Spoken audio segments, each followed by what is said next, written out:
Hey folks, Randy Newberg here, getting ready to do another episode of Leupold's Hunt Talk Radio. Today I have a special guest. I'm so thankful that he's taken the time to do this.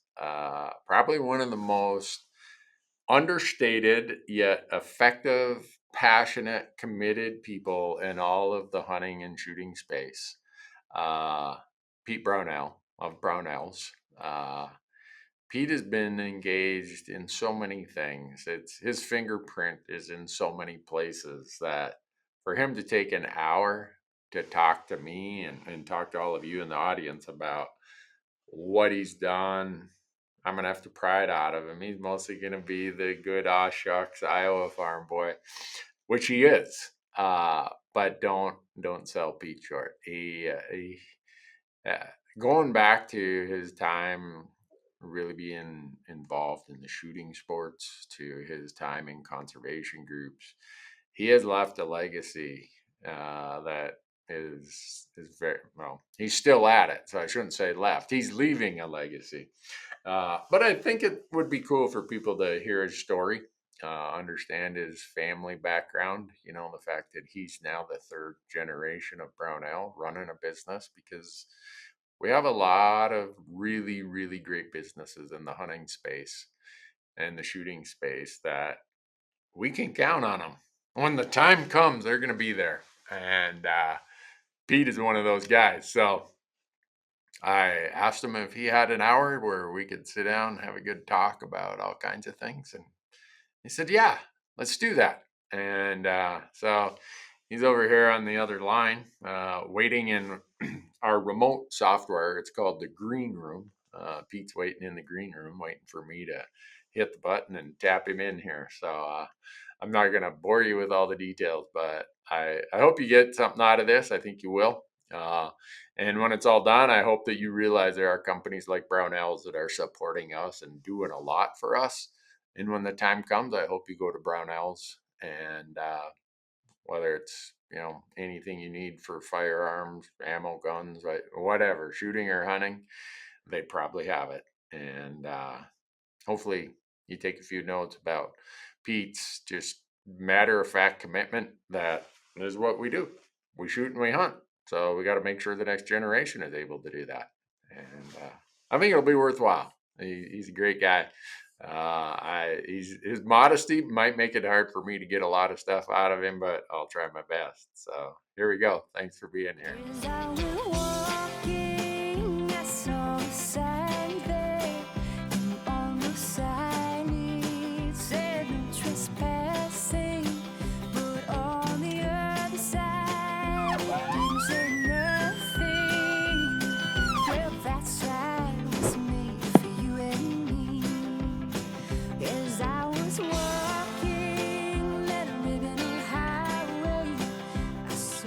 Pete, how you doing today?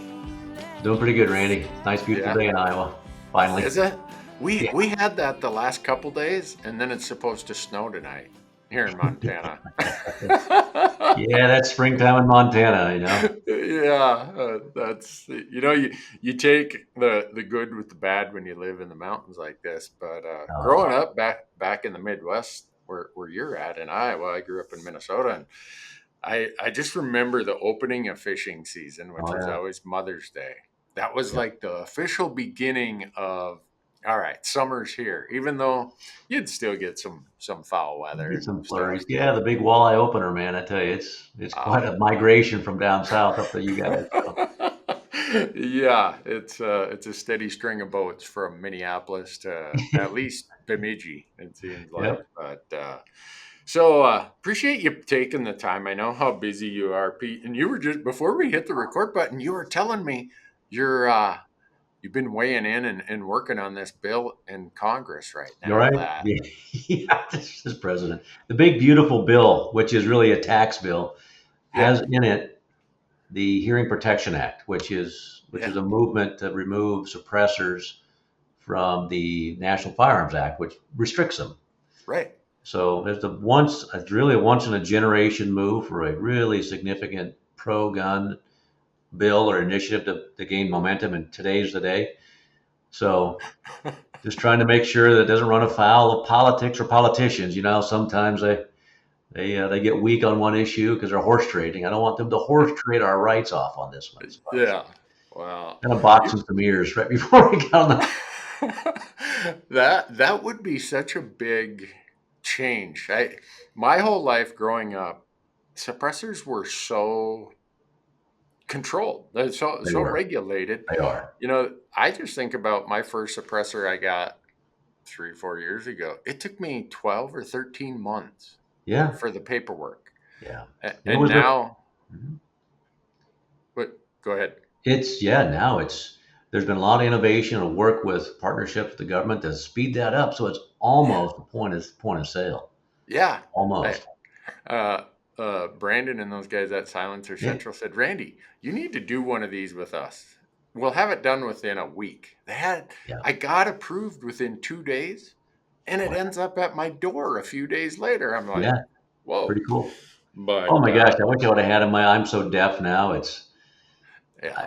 Conversations are sometimes really funny because you can't believe what you think you heard. that's that's about my wife is my hearing aid. Right.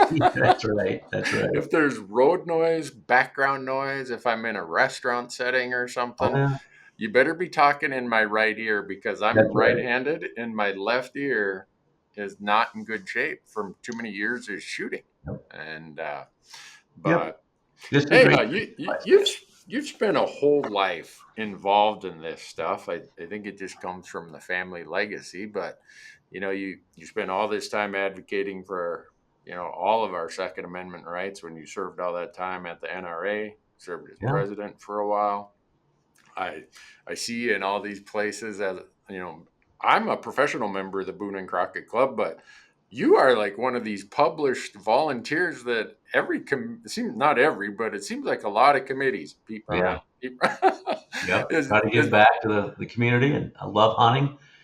And yeah, just want to make sure everybody gets a chance to step outdoors and either take that first shot or go out on their big first hunt. And yeah, these days it's conservation and it's making sure we got good healthy land and good healthy animals. yeah. Yeah, it's pretty Well, fascinating stuff.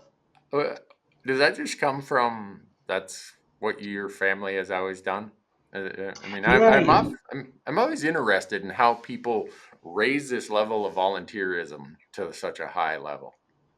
that's a good question. It's I've been blessed with being born into a good family that had a company called Brownells. So Yeah, that allowed me to also play in the sports and the activities that I love. So it's work. I'm working when I'm out hunting, but it's something that I get the benefit of really enjoying a hunt. I want to share that with everybody. Right now I'm helping other people pack out a muley or an elk or yeah, I probably won't go on a 14-day moose hunt without pulling a trigger, but just helping people get out there and explore the outdoors. And that's what I want people to enjoy themselves and enjoy the yeah, great outdoors, especially with cell phones and this thing called the web. We can yeah, get sucked into that. We forget our nature, and that's something I want to help people be able to step outdoors. yeah. I'm at that point also where I tell people if I never draw another tag in my life, I'd probably be bummed, but Yeah, it's more important for me that my son, his generation, the generation that's going to come after them, yeah, that they get the benefits I have because yeah. I always say, what a country. And people think I say that kind of off the cuff and joking, but I really mean it. I Oh I try yeah, to I try to think where else could a snotty nosed punk kid grow up in a divorced household in northern Minnesota and get to hunt and live the life I've lived with all these blessings only in yeah, America.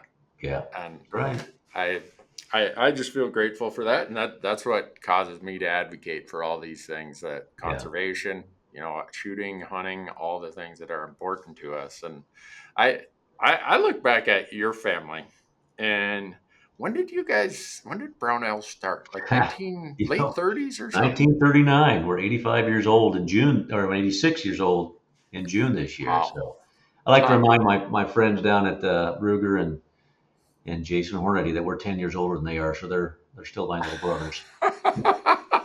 Of course, Yeah. Well, yeah, that makes you 9 years older than when John Nosler started his And John, operation.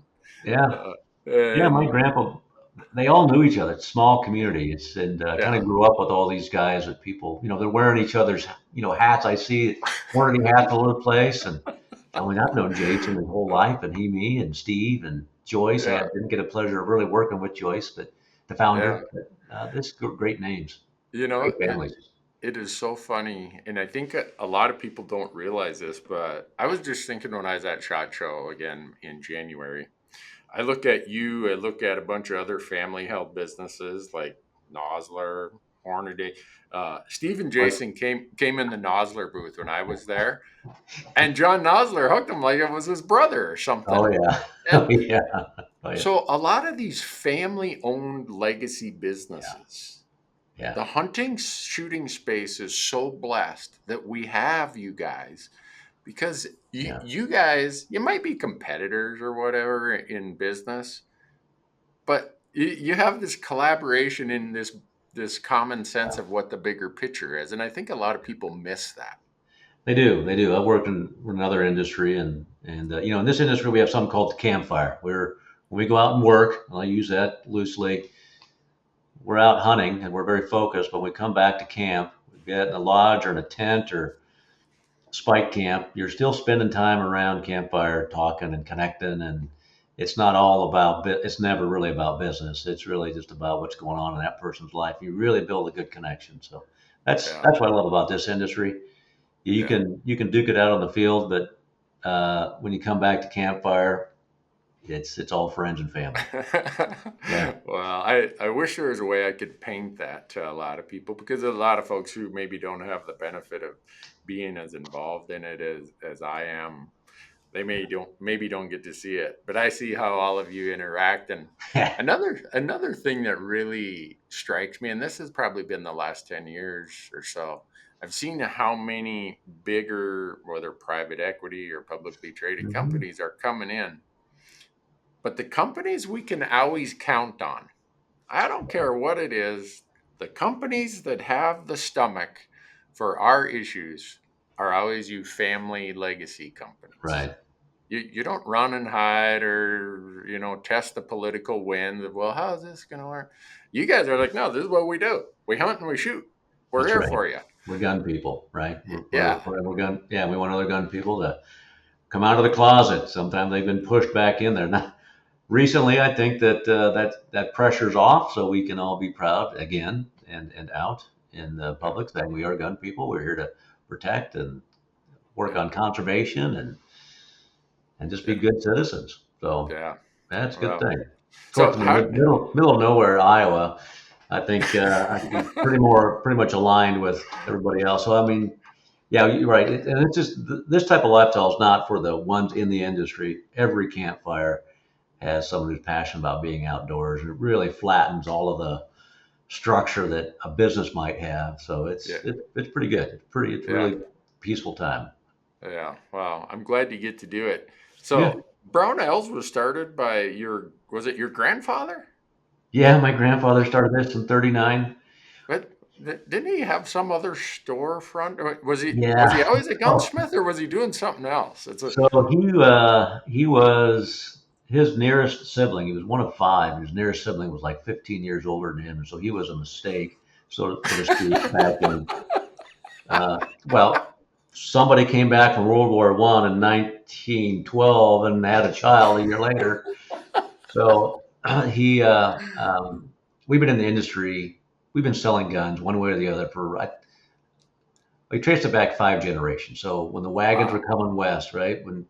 And we were selling first real Brownells out there was a mercantile business. really? And yeah, it sold everything like a five and dime back in the day. Those you had your Rugers here and you had your popsicles over there, and it was your Yeah, screws and drills and tools in the back. yeah. That's kind of how we started up. My grandfather, being the I'm too tired to raise a fifth kid, got sent off down to Texas, and that's he had to be a jack of all trades, and being a gunsmith was one of those things right around the 20s and 30s, and Okay. it was tough. And he was fancied himself also a writer. So he tried to be, Uh-huh. Hemingway. Had, Okay. had all the writing paraphernalia, mustache, had the look, had the swagger, and he was a really good writer actually. Oh, And really? yeah, he wrote for the NRA publications way back when.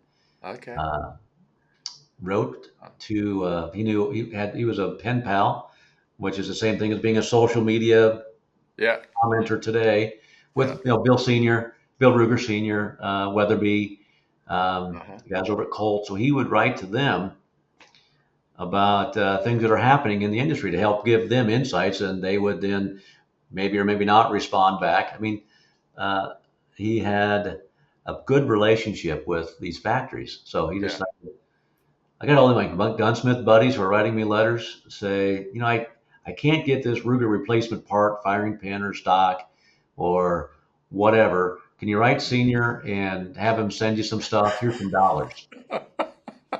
And he got known as something. It was a brand new service back then. We've always kind of been on the cusp of customer service trends. And back in the 40s, when this was going on, he got the nickname as Backorder Bob. Now, that was a good thing back then.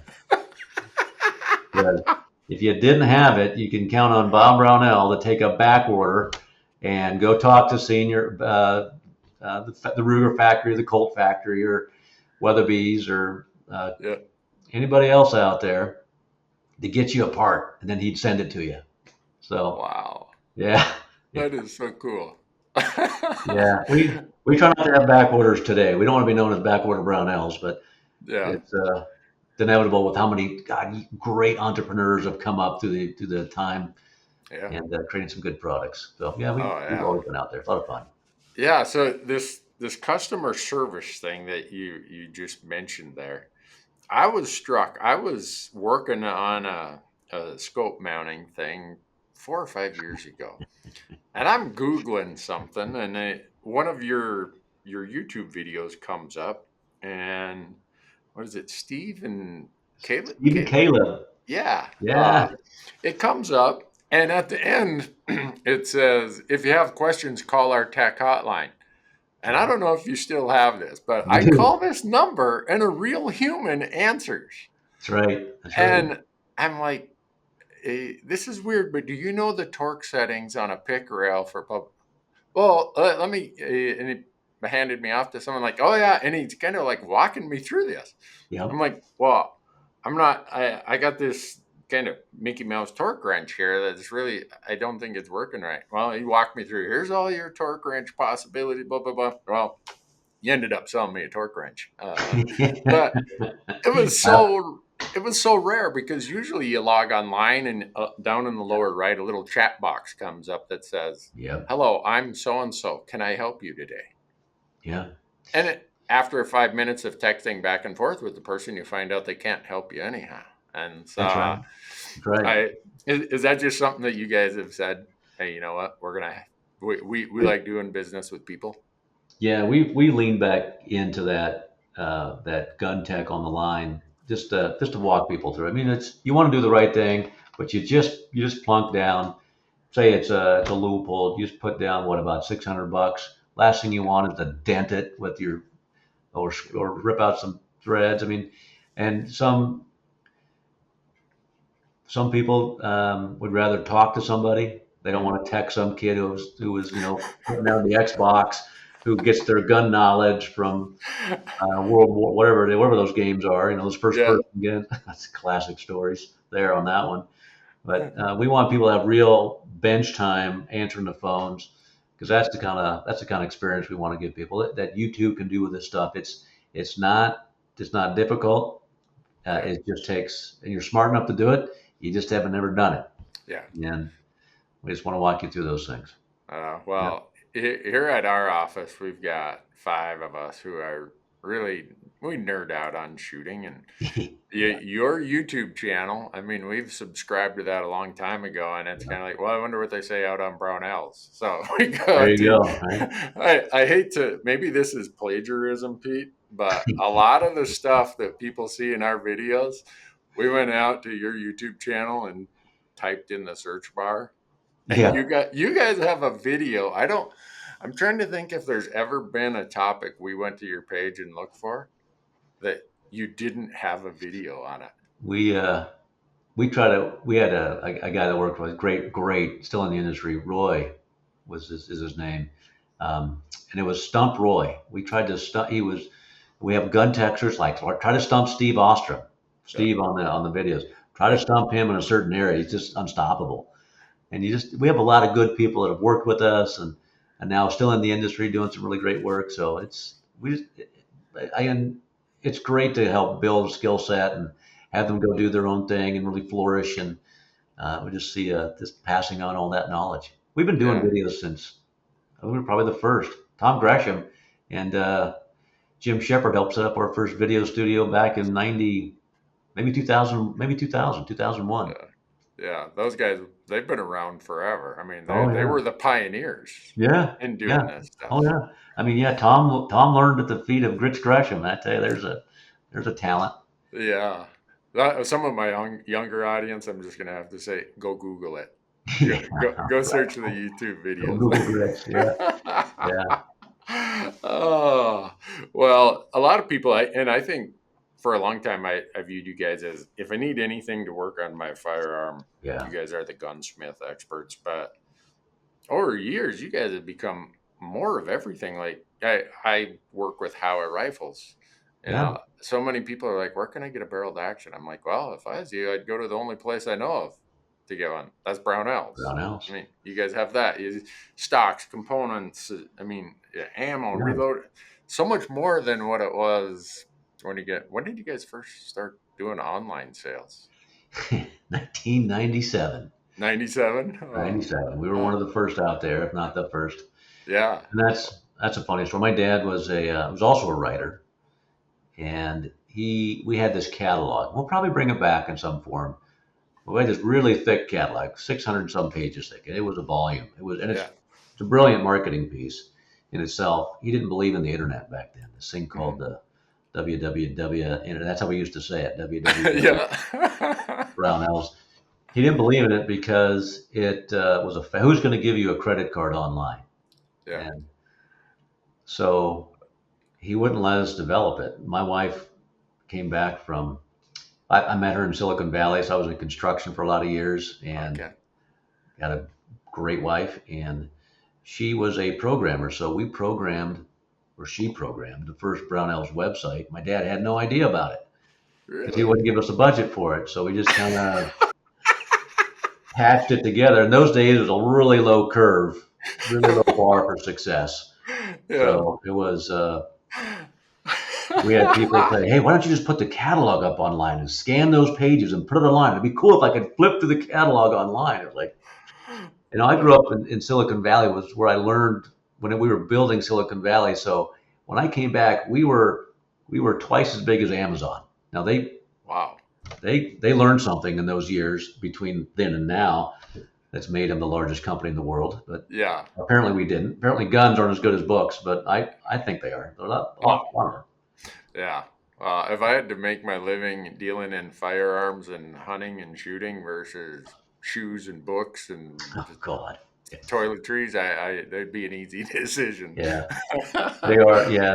So you learn from those individuals that were really cutting a new trail Yeah. in commerce back then. We brought that to the firearm industry. My wife and I did. So it took my dad about 2 years to figure out that we had a website. So, That's so yeah, funny. classic. I can imagine if I came home and said, "Honey, you're gonna have to build a website for me. I don't have any budget." Yeah, right. She- I had like she- been married for almost 30 years. I had the magic back then. I don't think she'd listen to me today on that issue. Oh, I had no idea that story. That is a great one. Yeah, yeah, a lot of Oh, fun. A lot of fun. well, you think about then how far that's come, and how much it's enabled you to grow and to Yeah, do and solve more problems for more people, which is kind of what you yeah. guys have done forever. We it was a big move, really. How we had to go find people and send them a catalog. Now, if we, the idea was put it up online, let them find you, and It was a concept years ago. Who was it that told me about that said, "Hey, this is what the internet is going to be able to provide." Um, that news will find people instead of people finding news. Yeah. And I thought that was a pretty profound statement back then. Of course, it's commonplace today. Right. You can't run away from all the stimulus you're getting online now. Yeah. But before the iPhone or the smartphone, it was a novel idea, Hmm. and we leaped on it early. That was my backwater Bob moment. So Well, it's turned out to be pretty visionary yeah, and very successful. And so you guys didn't you have to? Cause I've driven through. Was it Montezuma? I thought Montezuma. Yeah, wasn't that where you guys were originally? it was. Yeah, Yes, it and was. do you still have some stuff there? We do. So Okay.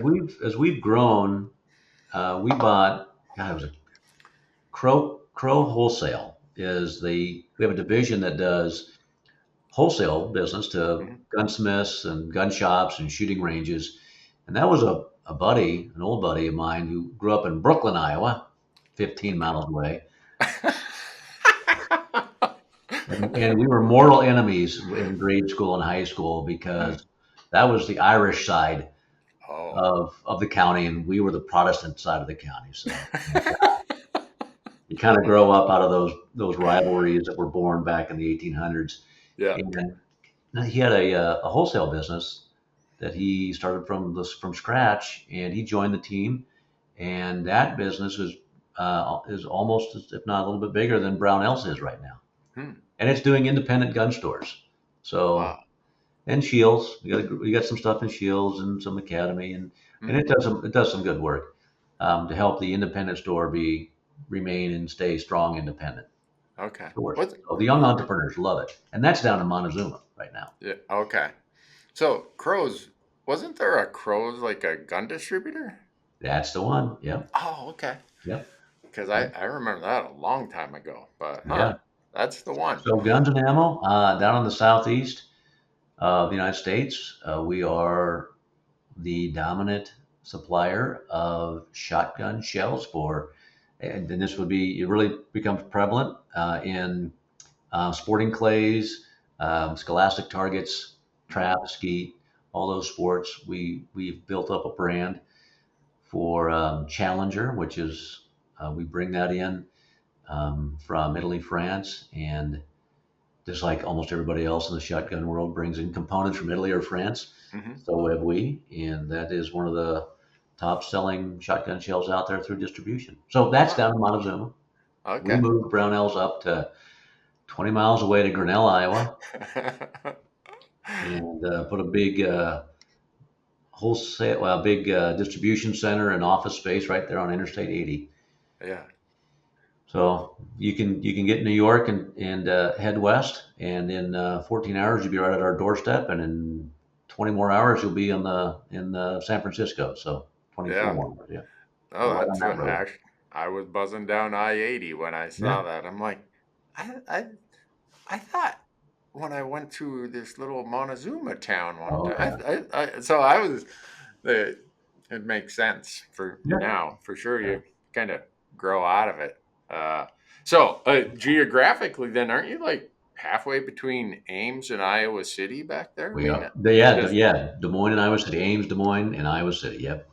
yeah. So So like when the teams are playing, is it Iowa State or is it well, Iowa? we gotta hang the right flag, the winning flag, and it's usually the Hawkeyes. Let me punch it, except for recently, and then it's been Iowa State. It's been Iowa State State. They've done great recently.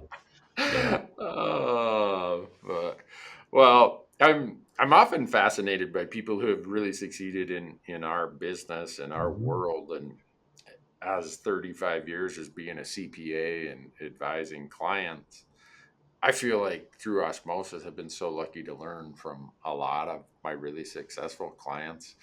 But I equate a lot of what I learn in hunting to how I approach business, and I don't know if it maybe it's the other way where I approach hunting the way I do because of what I've learned in business. But I see so many parallels between Oh yeah. my hunting life and my business life. I think about, well, I go out 8 out of 9, 10 times, eight out of every 9 or 10 times, I'm probably not going to have success, but I got to build a plan to get over that Right. and Right. expect that. And it requires a lot of longer term planning. Hunting is really, in today's world, we talk about, well, the young people want this instant gratification, and maybe we all do, but hunting is not instant gratification.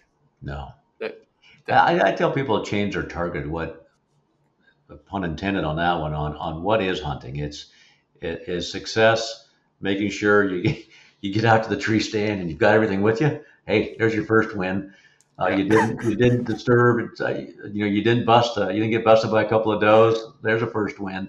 yeah, So there's always something that you could be working on always with hunting, and it's a yeah, plan and change your mission of success. It's not always bringing home a deer, a turkey, or some pheasant, or an elk, or something like that. Many times it's the journey yeah, and how well prepared you are for that journey. And it's so you just got the logistics aspect, but there's also I'll even say the word spiritual aspect to it too. Have you found yourself stressed? Maybe that has something to do with logistics. Do you find yourself rushing? Maybe that's some patience you could be working on. Something like that. I mean, it's always teaching you something. yeah. And for me, I probably the one thing public land elk hunting has taught me is there are so many things I can't control. Oh yeah, And if I'm going to have success, I got to focus on the things I can control. yeah, And the one thing I can control that probably determines the outcome more than anything is my mind and my attitude. yep, If yep. if I let a win frustrate me, and it has many times, or I let hunting pressure frustrate me or distract me, or Yeah, I let, okay, it's raining slash snowing, I'm frustrated there. My mind's not focused on what my long term goal is. And to me, hunting has taught me so many of these skills that I've applied to my oh yeah. business world. And I was actually doing a presentation at the Elk Foundation. They asked me to teach a seminar, and I got off on this tangent. And afterwards, the editor of Bugle magazine said, "Randy, would you write an article called The MBA Elk Hunter?" Because Right. I wrapped it up by saying, my son went through an MBA program, but I think he got more life skills out of being growing up being a hunter than he got at that MBA program. Oh yeah. Oh And yeah. MBA's on paper, and I can tell you when you leave that Excel spreadsheet and try to actually deliver something. yeah, I mean, what was it? Mike Tyson said everybody goes into the ring with a plan, and then it goes right out the window as soon as you get hit in the face. yeah. Well, that's what happens when hunting hits you. I mean, it's like, oh shit. Well, I certainly hope this KUU keeps me dry because it's really pouring down rain right now, and that's when you get to test your gear. Yeah. And so I think so much of that, whether it's life, whether it's marriage, whether it's business, whether it's hunting, we learn that it's not so much what's happening around us, it's how we react to that, how Good. we respond to that. Yeah. And that's what I was just telling the guys. We got a stack of resumes here, and I'm going through them, and they're like, "What are you looking for?" And I know this might sound like a bias, but I'm looking for people who grew up having to work in school. Yeah. And I'm looking for people who've hunted, one, because it's relevant to what we do, but two, they bring with them certain life skills that they wouldn't get playing little league Right. or some of the other things that kids do. And one of the guys looked at me like, "What?" And so I had to go into my dissertation about how I think having to work when you're a youngster makes you a Mhm. way better employee when you get older. Oh yeah. And I think he thought I was going to break out a Mike Rowe episode or something. Dirty jobs, right?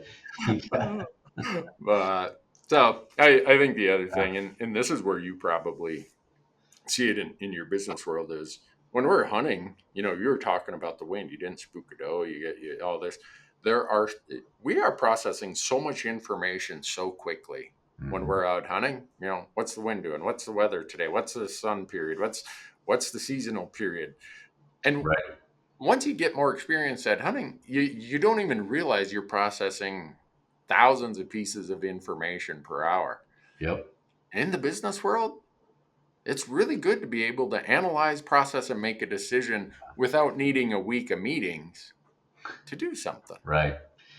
Being able to pinpoint the most critical path, things you gotta pay attention to, and things are like, who's not going to care about that thing? Not Yeah, everything is equal. yeah. Yeah, So, learning skills. Yeah. yeah, growing up in Iowa, whitetail's got to be part of your Yeah. makeup, huh? Yeah. Whitetail and pheasant. Yeah. We just and there was when I was growing up, it was bob white and no turkey. Oh, So really? now it's the inverse of that. So we got Huh. a lot of deer, we got a lot of pheasant right now. Last couple of years, and very little bob white and a bunch of turkey. Which Okay. I'd like to Huh. see both turkey and bob white, but it's Yeah. good to have the turkey back. Yeah. Well, I've got the 6 Iowa deer points, which I Oh was just yeah, the deadline's coming up here the end of the month, and yeah, I was looking at it. I think 6 points for a non-resident. I could draw pretty much any shotgun or muzzleloader season that you yeah, guys have.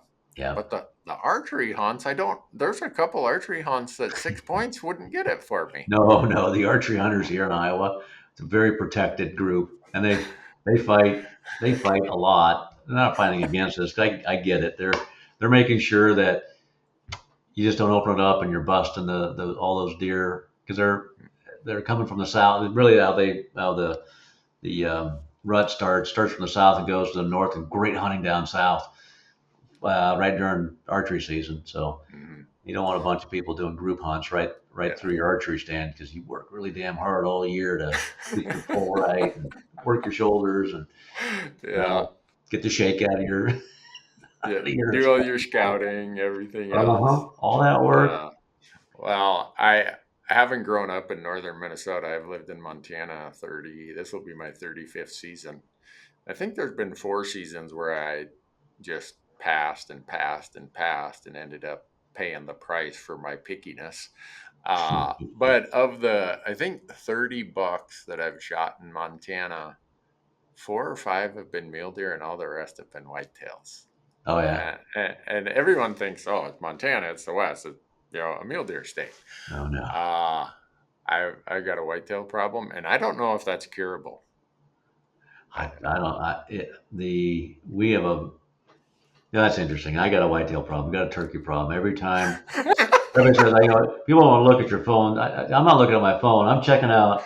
Okay, is there a turkey coming out of that? Because they're going to be scratching right there. Is there? That looks like a good draw for a buck. Let's see if there's any bucks in the field. And I got to keep my eyes straight ahead on the interstate. And I'll drive until I get off the interstate and drive some gravel roads and Yeah, check corn. But I'm really yeah, checking to see if there's any. You'll get some snows coming in from Canada, uh, and it's just awesome being out in the country where yeah, you start to understand the patterns of animals and how they all group or not group and yeah. flyways. And yeah, it's pretty cool. Got a Hearing you say that reminds me, my wife, when we drive through Wyoming, she always insists that she drives because there's so many pronghorn. pronghorn. She she always says, "You're gonna kill us. Let me drive." All right, honey. After the rumble strip and a little gravel flying up past the rearview mirror, it's like, yeah, I think you better I drive. know, right? Yeah, I'd rather look and see what I can find out. Yeah, yeah. uh, That's uh, so that's kind of a nice, easy getaway 3 day weekend. Northeast Iowa, northwest Iowa. Start to get in the trout country, so it's really hilly, beautiful mm, bluffs, and it's great up to kind of where even Minnesota, Wisconsin areas. And I'll just take a quick drive up there, and then just maybe get a camp spot, go some fishing, and just get up early and just watch the deer come through. And we are now starting to get some bears. There's some black bears in Iowa, I'm hearing. no So way. yeah, I'm hearing they're coming in Really? from Wisconsin and or from um, Minnesota. So we'll Huh. see. So they're just coming down that timbered corridor that They is are. along the Mississippi. Yep, they are. Yeah. Huh. So the Wow. reports, of course, every hunter swears they got a cougar in Yeah. their hunting grounds, and everybody has that story where it sounds like a cougar, but it's really a squirrel stepping on a leaf or two, and you just jump. Oh, well, if ever you guys want some grizzly bears, we got no shortage of them here in Oh, Montana. geez. I've been offering to, I tell people I'll pay the shipping even. and I'm good. I don't think that you guys are taking any of those, but No, no. so you must get to hunt and travel and see a few things Yeah. in your time of doing this, Pete. Any remarkable places or things that We've stand out? I've been lucky. Been lucky. I've got my grand slam, so that was a big effort. Oh wow, Yeah, so I yeah, got my slam. Um, I love mountain hunting. Love it. That's yeah, the challenge. Horseback mountain hunting. yeah, You get completely away. The skies are super dark when the sun or the moon's not up. So of course the sun's not up, but when the moon's not up, not full, super dark. I love yeah, that type of night, yeah, that type of territory. You can see the Milky Way for what it's really worth. yeah. Right.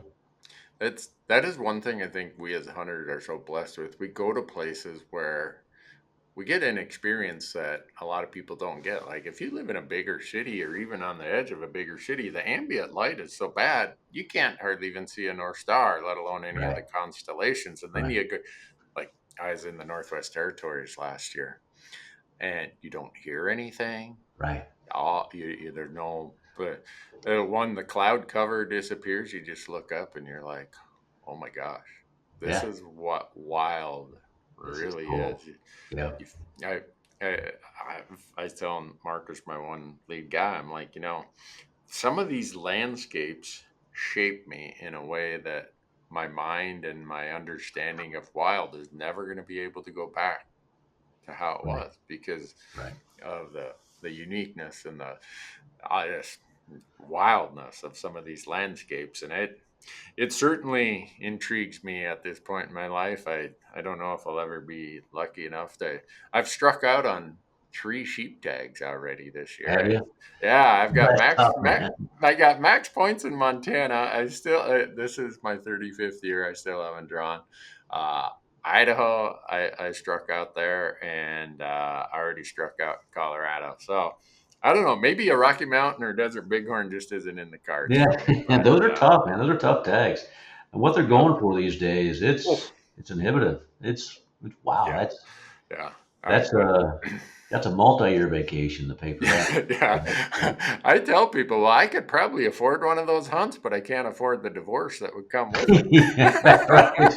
This is going to be the three quarters or half, one of the two. Yeah, I think it'd have to be a half slam because she'd get half of everything. Yeah, right. Yeah, I tell you, yeah, Oh, no, it's I think this whole hunting experience for me in the future of it is so important, and where our paths cross with the Boone and Crockett Club. There's hmm groups like that, and there's many other groups that are doing so much for conservation, and they've right. been there forever doing that. The Boone and Crockett Club is the oldest conservation organization in the country. Yeah, And and it's done some really good research, and yeah, it's not recognized for just how much it has influenced conservation across the generations and how much it's still doing for conservation. When we got blue tongue and we got chronic wasting disease here, and really the group that's behind funding it is Boone and Crockett with the help of a lot of specific universities where they've started the programs there. And yeah, it's a great organization. They help manage to a degree, or at least influence a lot of the Pittman Robinson dollars just to make sure that it's going into the ground it's supposed to go into, and they do a good job overall. What we recognize them for is the measurement book, yeah. which That's what just everyone taken out of thinks about. context, Yeah, right? So it's a good a booner means you got great land. It right. means you Yeah, got that's a function of the habitat that's and right, the and management. that's right, and it's good herd management over generations. Yeah, And not just animal generations, but human generations as right. we've grown up as a society and almost restricted or started to impede some of these natural lands. I think it's again once again back to your America's great. Hunting in Europe is different experience than hunting here. Hmm. It's still good, but it's completely different Yeah, in how it's approached. Very good conservation, but it's very restrictive. Here, um, you got open lands. yeah, You don't have to stand up on a platform and have beaters come run the hogs or the animals by you yeah. and Well, In Europe, they kind of call them by name, you know. Oh, oh, shoot, really? God, shoot, God. No, it's Oh, such a contained environment that it's you just huh. don't get those long vistas or those big shots or those that kind of that culture of the Western hunt Yeah, or that mountain hunt. It's just not there, yeah, yeah, and as well as it is here. yeah. I've never hunted off the North American continent, so I can't speak to that. I get a lot of invitations to do that, but if you want to call it a bucket list or a checklist, I still have so many North American things that Right, I want to do. right. I'm not going to live long enough to even get a third of them checked off. Randy, there's that's what I keep saying. Yeah, it's fun to be invited on those things, on work things, and I enjoy it. I enjoy it, the camp, the different styles or pomp and circumstance Hmm. that a European hunt is or an Asian hunt. But there is so much to hunt in your backyard here, and Yeah, the experiences. Even if you go back to that same deer stand or hunt camp many times in over a decade, it's still exciting for me to do yeah. that. Just in our backyard. To hear you say that, for years, my employees, my crew, they heard me talk so fondly of in northern Minnesota, deer camps are the thing. If Yeah, you know, yeah. all my friends have a deer camp and it's only 6 miles out of town, but they go there for 10 days and don't come back to town. It's like Right. you're only 10 miles away. But Hey, so they talked me into going back and doing an episode about those deer camps. And so I oh did yeah, a few years ago. And I thought, I wonder if people are really going to have much interest in this. This is just me telling a story. I'm not going to see any big deer. In fact, in 5 days of hunting, I saw four whitetails and not one of them had an antler. So, but it was one of our most viewed and commented episodes of that season of people saying, that's meaningful. What well, you're expressing there is this tradition in the culture yeah. that hunting is in America. And I'm like, phew, I'm glad I got talked into this one. One of the best shows out there was Duck Commanders, Hmm. and a lot of that, while they're out in the swamps or out hunting duck, a lot of that is family time. A lot of Yeah, that is just good, clean, wholesome yeah, conversation, entertainment. And yeah, we get that because it's always explosions and Navy SEAL this and all that type of things. And sometimes just yeah. a break to be normal is what we really crave sometimes. So Oh yeah. yeah, When you're talking about the spiritual and mental part of hunting, it sure does it for me. Even if it's just a hike, sometimes my wife oh yeah, she'll see me the kind of fret, and she's like, "Why don't you go for a hike? That seems to help you a lot." So I go find some trailhead where I know I'm not going to see anyone, and a couple hours later, I come back and just being out in the wild yeah. does that for me. And hunting even takes it to another level. And I think all of us who hunt kind of relate to that, and we kind of yearn for that. Well, we do. I think there's a healing nature in being outside. I would hope everybody gets a chance to do that. I was, I was, I remember where I was. It was NRA. We were in Atlanta, and I was just walking down the street from NRA's convention to the hotel, and there was a just maybe 30 yards by 60 yards bit of grass. Everything else was concrete, Yeah. and trees were contained and curated. I got, my God, how could somebody? I couldn't grow up here. It's just not how I understood how to be outdoors. Yeah. And where do you go to the creek? Where do you play in the mud? Where do you Yeah. ride your bike? How do you wrestle with your buddies? That type of stuff. It's just like Yeah. I don't know. Yeah. So, I don't know that. And I think we see that reflected in a lot of our right. society's views on a lot of things. I mean, people think Montana would be the wild, every kid grows up, with a fishing rod in hand and a BB gun. Well, my son's birthday is in May, and so I used to always say, for your birthday, you get as many of your buddies as we can fit in the truck, and we're going camping for the weekend and Yeah. we're going to fish. Yeah. I was surprised how many of those kids had not camped before, even Yeah. in Bozeman, Montana. And you'd let them do the things that they probably couldn't do at home. You'd give them a jackknife and say, here, you're going to put a hot dog on the end of this stick. You better get a sharp point on it. Or, hey, you better go figure out how to tie a knot and put a minnow on that crappie rod Right, that we brought you there. And right. I'd let them drive the boat. You'd swear that I let them fly the space shuttle or something. And then they come like, Mr. Newberg, can we pee on the fire? Well, you do whatever you want. I don't Yeah, care. right. It's a great outdoors. Yeah, you'd hear him on the way home. Don't tell my mom I peed on the fire. I'll be in trouble. I'm like, your secret's good with me. There's But a young guy I met. Oh gosh, it was 20 years ago.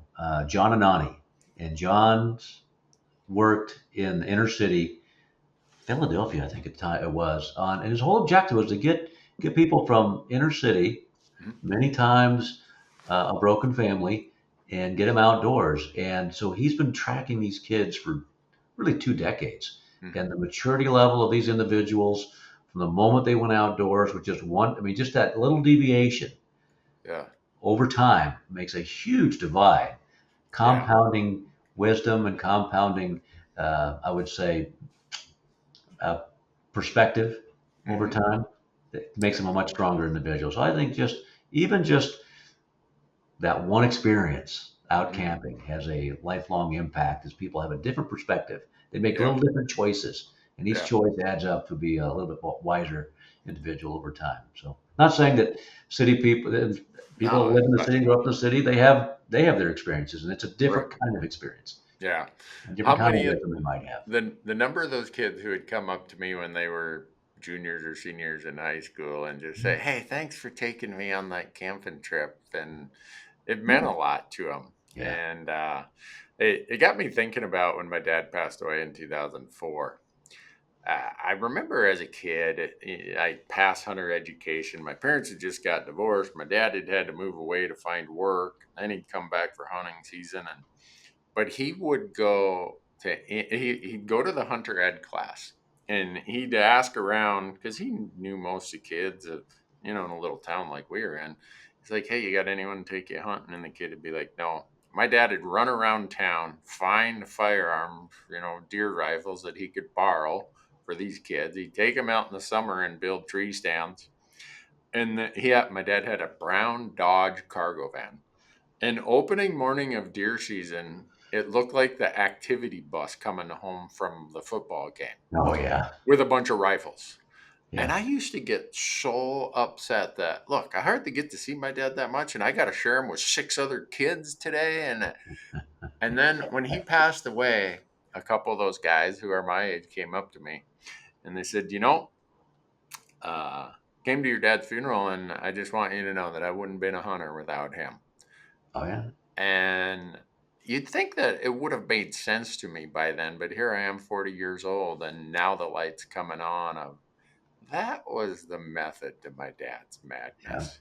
He yeah, wanted kids who maybe wouldn't otherwise get a chance to go out in in the woods oh yeah, and maybe even hunt.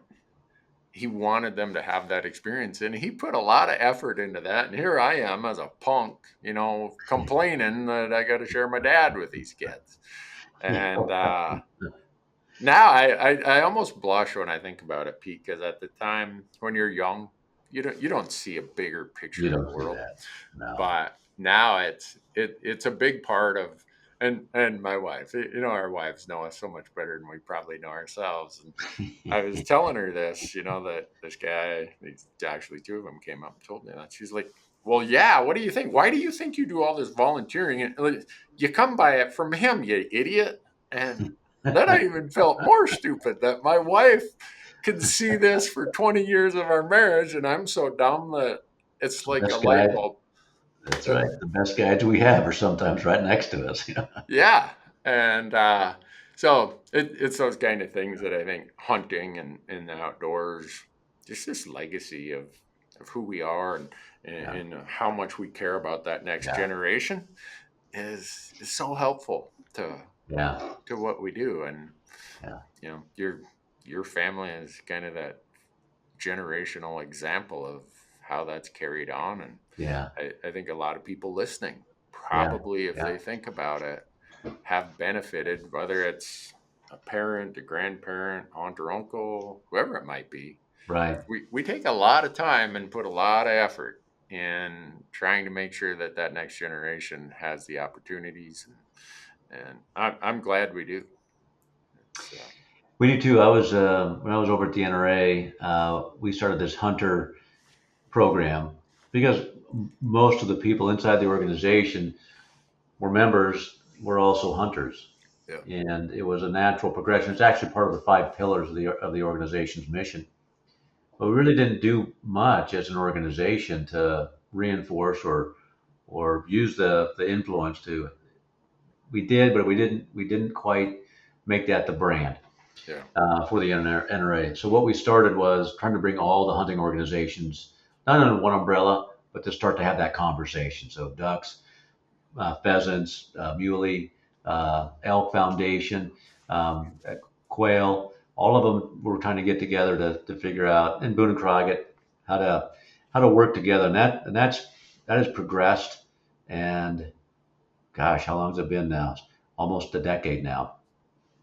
Trying to make sure, and it was happening to some degree, but this becomes the organized sessions where we can all find our spot yeah, as a hunting organization or as hunters, because we all have our geographic area of interest and influence, and we're all trying to get people to have a youth program. We're all trying to raise money for good habitat and spend it wisely on our wild areas. It's been a wildly successful collaboration over decades. Frankly, I think that's what I think back in the early days, and this would be T.R. Roosevelt days. hmm That's what was going on because everybody hunted, and that where right, we weren't as densely populated. That's kind of happened, and I think we're getting back to that now. Now that we're trying to have access use. So you got bikers and hunters and hikers and birders. Everybody wants to get access to a little more limited grounds. How yeah, do you how do you continue to fight and share at the same time? yeah. So Well, we've all benefited from that legacy and that foresight of those people who started. yeah, Yeah, Leupold. yeah. I just think of them all. What if we didn't have a duck stamp act? What if we didn't Oh, have a migratory waterfowl act? yeah, What if we didn't have a Pittman Robertson act?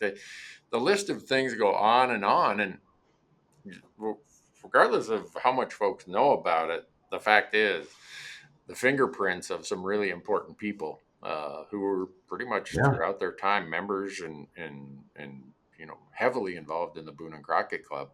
yeah, We are beneficiaries of that today, and I I always say that if it's not a lot of work, if it's really, I always say conservation and important things are difficult. They're a lot of work. They can be uncomfortable and they're inconvenient. And that pretty much everything that has a lasting legacy and a lasting benefit to us in the shooting and hunting sports, you could almost say that about all of them. What if one of those guys would have said, it's just too much work. I'm not going to do that. Or, I'm busy today. We're not going to do this duck stamp act. Who cares about, wetlands? right, That might upset my buddy. No, they right, all stood up, put their shoulder to the wheel, and said, you know what? This is what comes with being a hunter, with the right. things we want, and they did it. And Yep, I think that's the example we all are trying to follow today. And yeah. hopefully That's a it's it. good thing because the next generation's always thinking about it as well. They'll be there. They'll be in the same suit. Well, I remember when I was a young guy coming in the industry, and now I look back and I go, God, I'm older than my dad was when I came to the industry. So I'm now the old guy that's in the way. Apparently, I'm blocking the latest e-commerce Oh, method, whatever. yeah. Well, So I can't imagine the things that you've seen in your time doing this, Pete. I've this is our let's see. This will be our 18th year of producing content. But you've been in this way, way longer than I have. And I think about the changes I've seen just in the last 10 to 15 yeah, years. yeah. You can't even imagine the changes that you've seen, Oh God, in how the business world, how the conservation world, how all of this applies and where it's all come to. oh yeah. You, There's you, you've there's got some to good have some learnings in there. stories. Yeah, there's Yeah. some good learnings in there. And I got to say, most. most people that want are in the backcountry. It may appear that they want to have the backcountry trail for themselves. They don't. They want them to have. They're all looking to bring youth out into the backcountry. That which I find great. And this would be from the hiking groups, the climbing groups, the horseback groups. They all want to get back there. And there's some great discussions to be had with those organizations as they also find their path to being outdoors. So it's a big Yeah. learning lesson for me. It's just not for hunters only. Right. We're the ones that kind of stay out there a little bit longer, a little bit wetter, maybe maybe a little bit more I won't say dedicated, but there's a lot of things a little bit further in the Yeah. backcountry. Yeah. I don't see too many hikers, backpackers, or birders going out 3 hours before sunup to throw some decoys out in the water and sit in a duck blind sipping coffee, waiting for it to When get you're the, daylight when it's 25 degrees and you know. you're not pushing through the ice as you walk in your waders. Yeah, well, I've done that. Yeah, your Yeah, buddy's going to get out of the boat, and you're yeah. dragging her out. Yeah, The the things we do, I guess, as hunters, probably some of the other outdoor users probably just shake their head like those people aren't right. that's right. That's right. That's right. Oh, well, Pete, I know how busy you are, and I really appreciate your time. I am so thankful that there are people like Brownells, like you, like your family, and all these other family legacy businesses that we are so Yeah, blessed to have in the hunting and shooting industry. And uh, our audience, I know, appreciates people like you and companies like yours. And I hope that as a way of them showing that appreciation, they support those who support us. And no, yes, Brownells, yeah. you guys have been there for what do you say? How many years? 70, 85 years. 85 years. Oh 85. my gosh. We're, we're closing in on the Berettas. They've only got 350 years on me, so something Yeah. like that. We'll probably Oh, always have that leeway. yeah, you got a ways to go to get there, but Yeah, right. well, I appreciate you taking the time. I know with all the involvement you have, this is a perfect example today. You take time away from a DC distraction, if you want to call it, or Yeah, opportunity, right? yeah, And you are there with your shoulder to the wheel. You're not asking for credit. You're just doing the work that you think helps all of us. And I yeah, think today, as much as I've imposed on your time, it gives a good example to the audience of just how involved you are and how yeah. much of a difference you and your Well, company make. So thank you. it's my pleasure. I think we all have a bit of energy we can put toward our passion, and I would encourage people to do so. Yeah, well, I hope they'll do that. And folks, I don't know that I could leave on any better advice than what Pete just gave there. So Yeah, well, yeah, pursue your passion and put something back to it. And yeah, but well, Pete, maybe I've been talking to some of the people in your office about trying to lure you into maybe doing a coos deer hunt someday. oh yeah, that'd be Yeah, fun. yeah, maybe we That'd be a can. lot of fun. Yeah, maybe we can get that done, and then we'll sit on the mountain, tell big stories, and That's and we'll make them all up, right? yeah, I'm gonna ask if I can hire your wife to build me a better website. I think she's retired right now, but yeah. That's the best story I've heard this week. That Pete Brownell talked his wife into building their first website. That was a hell of a bad one back then. Oh, well, Yeah. thanks so much, Pete. I really appreciate it. Have a great day and keep up all that great work you're doing on our Thanks. You behalf. too, Randy. Yeah. Yeah. Thanks, folks. Cheers.